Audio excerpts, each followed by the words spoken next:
It's sort of like a Kemi or Farage. It's a very good question. Have you got enough cameras, lads? Okay. It's going to be chaos. 100% her.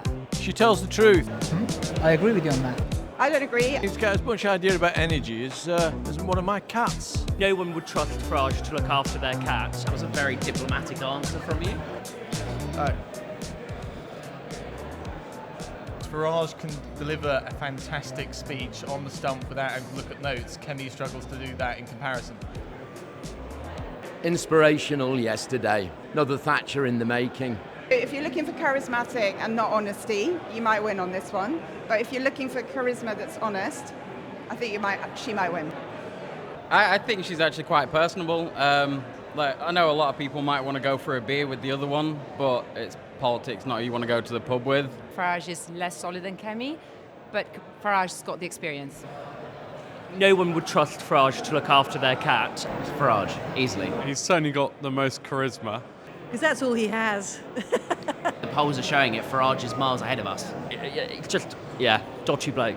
Kemi was probably more fiery before she became leader, but since she's become leader, she's toned it down a bit. He's very good at saying things, but there's not a lot of substance behind what he says. Kemi can improve. She has a lot more wiggle room to improve, but for now it has to be Farage, That was a very diplomatic answer from you. I'm going to say Farage.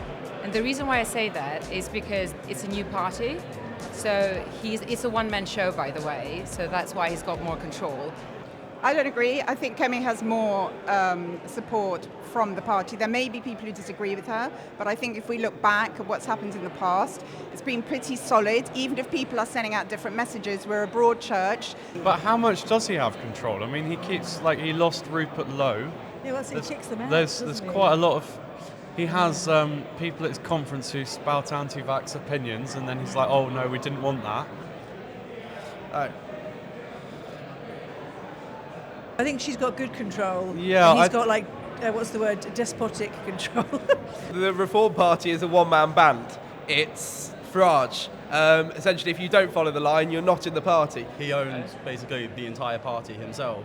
It's not been democratised whatsoever, so he basically runs it as a one-man show. I think she's got fairly good control. I think one of the only problems she does have is she has a certain shadow cabinet member who's perhaps still pushing a leadership bid. I mean, come on, we all know Jenrick is going for it. I'm going to go for Kemi. He hasn't got 14 years of failure behind him, so I think people are willing to give him a chance. I disagree on that. I think that, 14 years, we have delivered quite good things in the party, all right? We can't forget that. But in 2010, we promised to eliminate the deficit in 5 years, and we still failed to do that then. No substance for Farage. He's bouncing, he's like a market research survey, listening to where the market is and then responding. Hence he's polarised between right wing and left wing. He doesn't know what he's doing.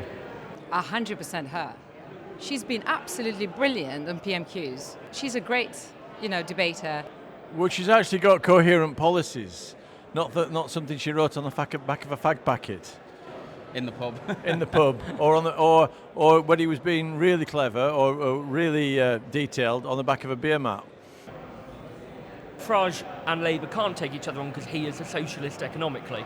They are socialists. I always say when you scratch a Reform supporter, socialist bleeds, so... We have clear policies to combat Labour. Farage is wishy-washy in terms of whether he sides with them or doesn't. If you look at some of the policies, they're all about a bigger state. If you want someone who's actually going to take on the madness, it has to be someone like Kemi. It can't be Farage at all. I'm going to say Kemi again. She's just announced that we're going to be leaving the ECHR, which is a really big step. I know that Reform said that too, but I do think she's thought it through. She hasn't just come out with a soundbite. I think she's a really thoughtful leader. You can't just come up with slogans just to win votes. That's lip service. That's not politics. What I don't really get his policy at the moment. Stop the boats, and some of the ideas are just awful. It doesn't make any sense. You can shout "stop the boats" all day long. What does that mean? Nigel. I'd say Badenoch.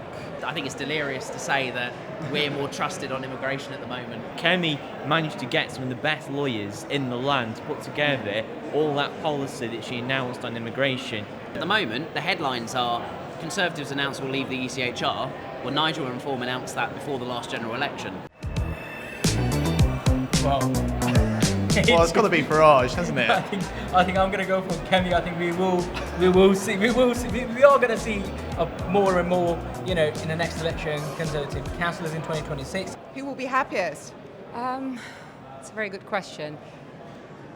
It's a difficult one. I think I'm going to actually. say both. Yeah. I think I'm going to say, well, I know who's not going to be happy, and that's going to be Keir Starmer. Yeah, I that's would for agree. sure. Yeah, yeah. That's my answer. Yeah, you haven't Keir put him in the Starmer. mix. That's unfair. Yes. Yeah, definitely.